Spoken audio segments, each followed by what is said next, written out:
and welcome to episode 5 of Monday Morning Detective.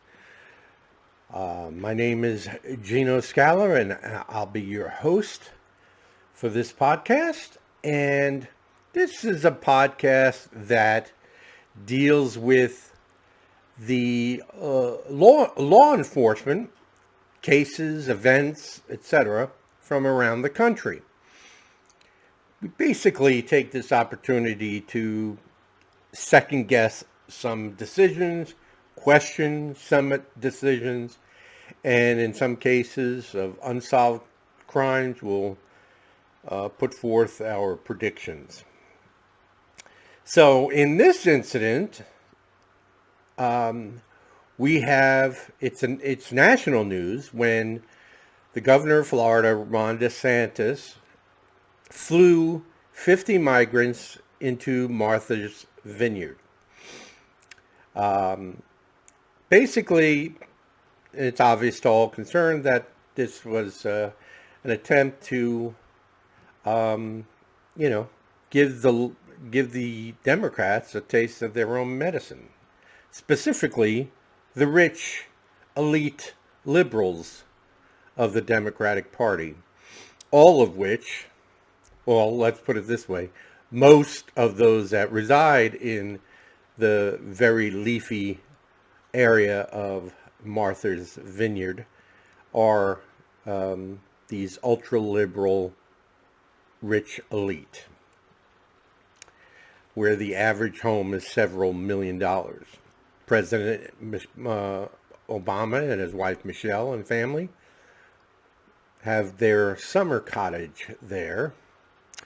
So we know what the area is like. Now, the sheriff of,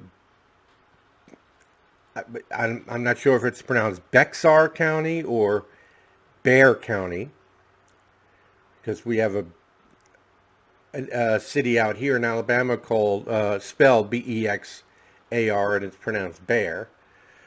So I'll call it Bear County in Texas, has opened an investigation as to any criminal activity done by the governor of Florida. Now, this is a county sheriff in Texas. Obviously, this is a political stunt, much like the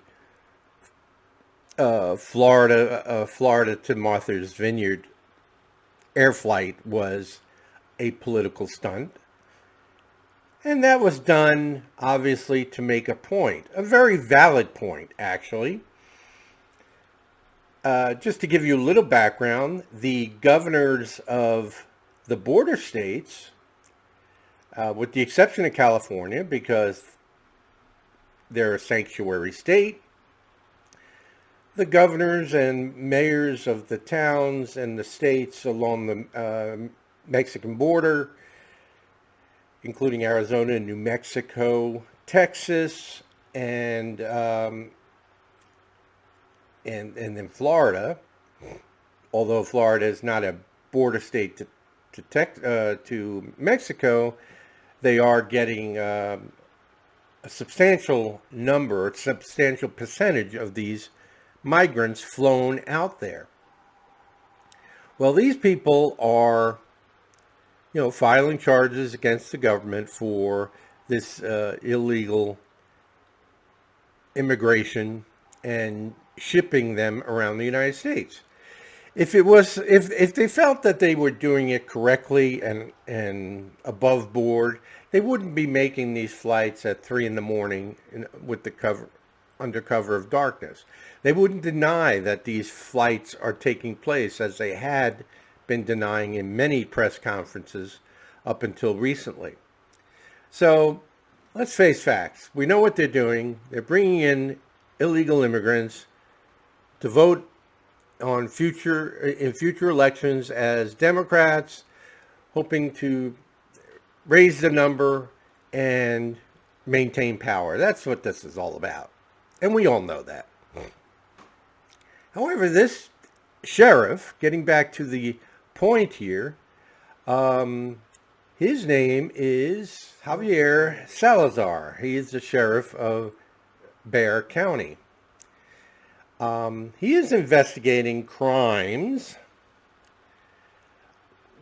where the migrants were, quote unquote, lured to board flights under the promise of employment and under the false promises of employment and opportunity, when in reality they were used as political pawns. So it is this sheriff's theory that Ron DeSantis made arrangements for someone in his administration, or someone that they call a bird dog,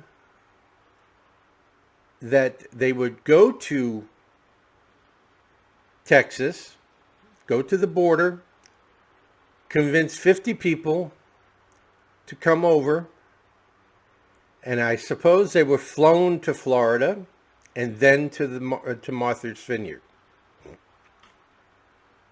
That's his theory. Now, my issue here is he's a county sheriff, and I assume that Bexar County is along the border, and they have to have 1,001 other issues that need to be addressed in that county, mostly involving illegal immigration. But he's not doing that.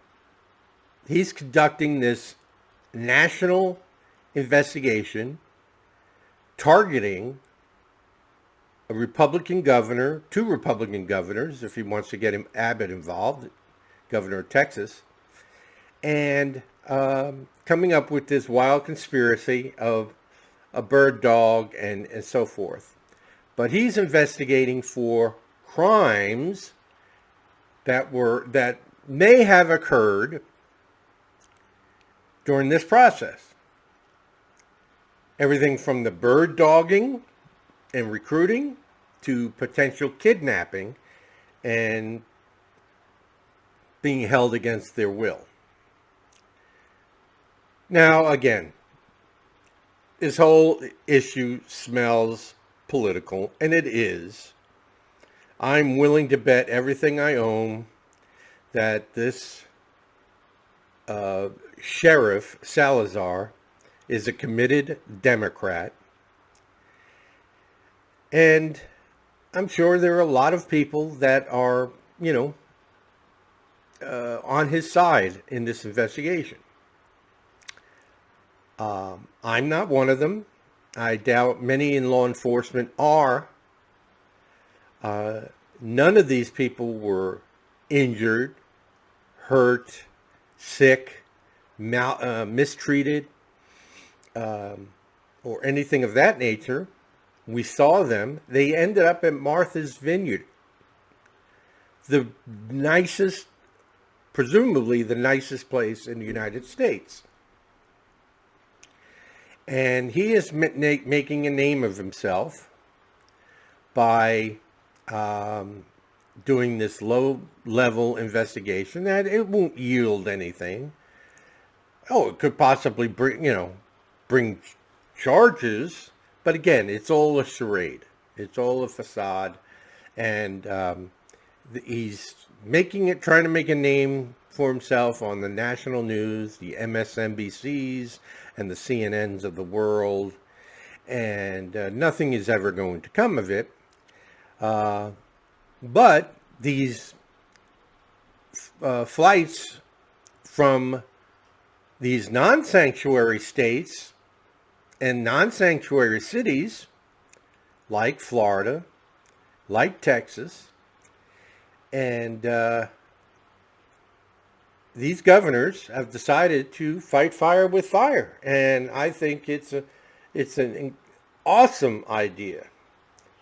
The people from Martha's Vineyard, I think, ended up in New York, where it is at sanctuary city. Send them there. Send them to Chicago. Send them to these sanctuary cities that are welcoming all of these illegal immigrants into the United States. This is an example of what they call NIMBY, not in my backyard. Oh, yeah, we love to welcome illegal immigrants. We're an open migration company, open borders. It's easy to say when you're 2,000 miles away from that border. Well, guess what? That distance just closed by 1,999 miles. This is now in your backyard. And once that happens, what do we see? Oh, kind of a different tone. A little different music coming from their corner. Oh, we can't handle this. There's no infrastructure. Like there's infrastructure in Brownsville for 20,000 illegal immigrants? Or Haitians and South Americans in a dry riverbed sleeping for weeks on end? Or children in cages, which, by the way, is still going on. It was a big issue when Trump had children in cages or in secure facilities with all the food and medical treatment and sleep and things like that. That was children in cages. Now we don't even talk about it. Okay, so this is all a big game, and quite frankly, I'm sick of it. And I'm really sick of sworn police officers, elected or otherwise, taking valuable resources from the community in which they promise to protect and serve to investigate this bullshit. And I hope this comes back on him tenfold. So that's the end of this episode for, this is episode 5 for today. And hope to hear you next time when we come across another event or incident involving police, law enforcement agencies, and such, where we have a different opinion as to how these events were handled. Again, my name is Gino Scala. Welcome to, thank you for joining us here at Monday Morning Detective, and we'll talk to you next time. Have a great day.